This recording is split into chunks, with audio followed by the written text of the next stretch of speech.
This lesson will assist you in setting up the local site definition for a website in Dreamweaver CS5.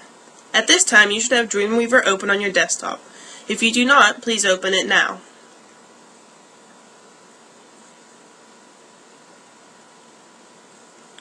One of the first steps of creating a new site is to create the local site definition. For this, you will need a site name and a local site folder. For this lesson, I will be creating a site named DMClose. You may use the actual site name you are creating. It is important to remember that spaces and symbols, except for hyphens and underscores, are not used in folder names or file names because they can cause problems with some operating systems. In addition, some web servers can be case sensitive. Because of this, we will use all lowercase letters for folders and files. The local root folder for this site will be named Web, which will be stored in a project folder that has the same name as your site. This will be stored on the drive you have selected to save all of your work. Within the Web folder, you will create another folder named Graphics, so that you have a designated place within the local root folder to keep the copies of the graphics you will use within your site. This time, let's begin creating the local site definition. On the application bar, choose Site and click New Site. The Site Setup dialog box opens. The first step will be to provide our site name. To do so, select the text and type your site name. I will use DMClose. Next, we will need to create our local site folder. To do so, choose the Browse button beside the local site folder box. You will then need to navigate to the location where you plan to store all of your website files.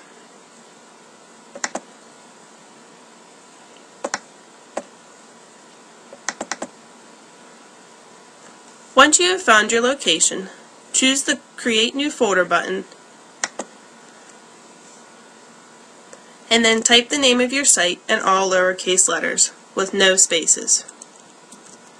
I will use DMClose. After you finish typing, hit Enter, and your folder has been named. Inside your project folder, click the Create New Folder button again, this time using the word Web as the name for your folder. Remember to press Enter. With the Web folder open, choose the Select button to set the path for the local root folder. The path for your local site folder should appear in the local site folder box. Next, we will need to create the folder for our default images. To do so, click on the Advanced Setting tab, and at the top beside the Default Images folder, choose the Browse button. Check to be sure that your local site folder is the folder that is selected, and then click the Create New Folder button. This time use the word Graphics as your folder name. Once you finish typing, you may press Enter, and your Graphics folder should be open.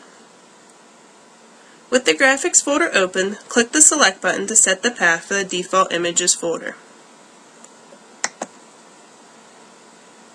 This is the folder you should save all graphics you plan to use within your site.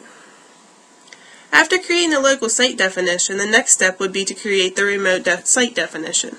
However, because in this class you will not actually be uploading to any servers, we will not be completing this step at this time. We are now ready to save our setup information. Click the Save button at the bottom of the dialog box, and your site has now been created. Check to see that your site name, local root folder, and graphics folder show in the Files panel.